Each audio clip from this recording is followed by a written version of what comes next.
欢迎收看老挝新闻。今天是2026年7月9日，星期四，佛历8月下初时，万象小雨转多云，25到31摄氏度。今天的主要内容有外汇牌价、股市行情、黄金报价、燃油价格以及时事要闻。首先来关注外汇。根据老挝外贸银行最新公布的今日外汇价格，美元的银行买入价为22,438基普，较上一个交易日下跌11基普，跌幅 0.05%。泰铢的银行买入价为674.12基普，较上一个交易日上涨 0.2 基普，涨幅 0.03%。人民币的银行买入价为3289基普，较上一个交易日下跌3基普，跌幅 0.09%。再来关注股市行情。昨日老挝证券交易所综合指数收于 1334.41 点，较前一交易日下跌 17.79 点，跌幅为 1.32%。全天大盘开盘报 1356.41 点，盘中最高触及 1357.48 点，最低下探至 1330.81 点，全天总成交量为1798900股，总成交额达到17亿1077万8000基普。整体来看，大盘在开盘后呈现震荡下行的走势，受部分权重股调整影响，大盘最终收跌。个股表现方面，整体涨多跌少，但权重股走势出现分化。老挝电力表现平稳偏强，收盘上涨30基普，报2480基普。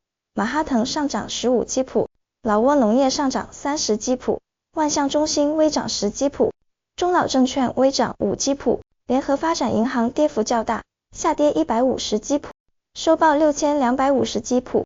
浦西开发下跌80基普，收报980基普。外贸银行、老挝石油、萨万尼、老挝水泥以及东盟租赁均以平盘报收。接着关注黄金价格。根据老挝黄金银行最新公布的价格，重量为1铢的黄金金条，每根售价是4740万6000基普，较上一次报价上涨40万5000基普，涨幅 0.86%。然后关注今天的万象油价。今天万象市各加油站执行7月8日老挝工贸部公布的燃油价格，柴油每升25400基普，普通汽油每升29470基普。接下来一起关注时事要闻。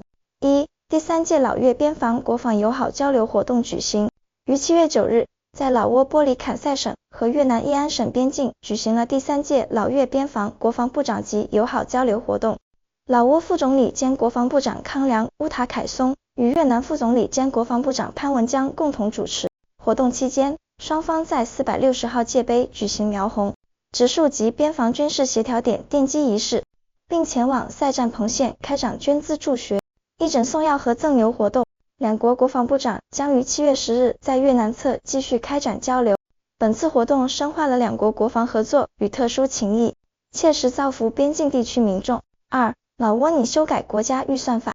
7月9日，副总理兼财政部部长盛比帕·彭威汉在老挝国会特别会议上，向由国会副主席龚科塞松贤主持的会议提交了国家预算法修正案草案。该草案共11部分13章97条，旨在规范国家预算管理与监督，保障预算收入依法及时征缴，支出透明统一，并增强财政自主性与稳定性。草案规定，预算计划需按5年、中期及年度编制，并以基普计价。通过后将替代2015年版国家预算法及2021年修正案。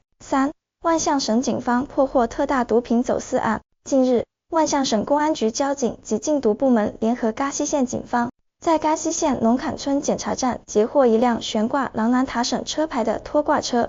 警方逮捕了居住于琅勃拉邦省普坤县的嫌疑人，并在挂车底盘内查获隐藏的2500包封药和冰毒500公斤，毒品总量达2吨。目前，万象省警方正全力展开深入侦查，以追捕该犯罪团伙的其他涉案同谋，并依法惩处。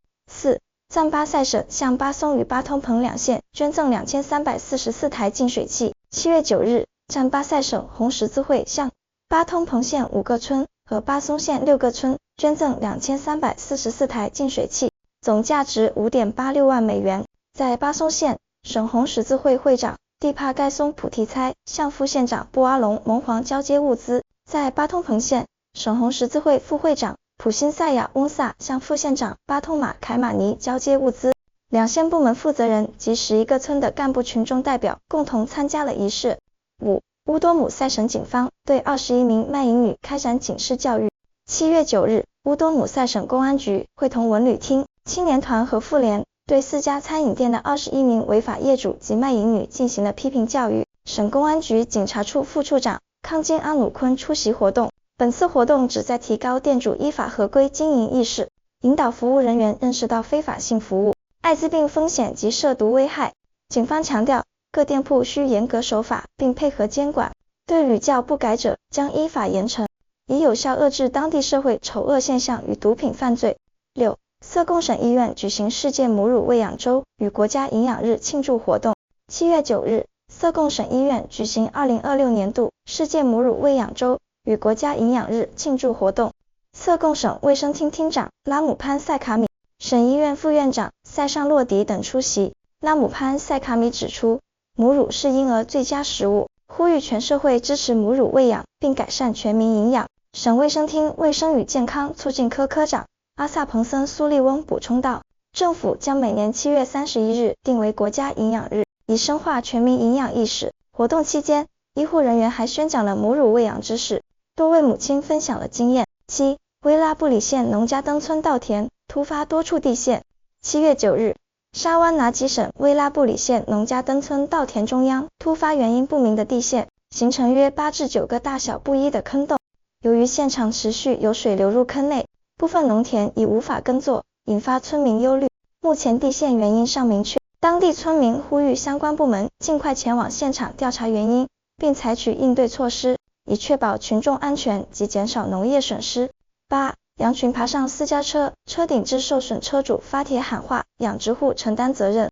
7月6日，一位社交媒体用户发帖寻找多只羊的主人，事发时，多只羊爬上了该用户停放在家中的汽车车顶，导致车辆受到损坏。同时，发帖者也借此呼吁各位家畜养殖户切实承担起管护责任，妥善看管自家的动物，不应任由其到处乱跑并破坏他人财物造成损失。以上就是今天的老挝新闻，欢迎点赞、评论和订阅，我们明天见。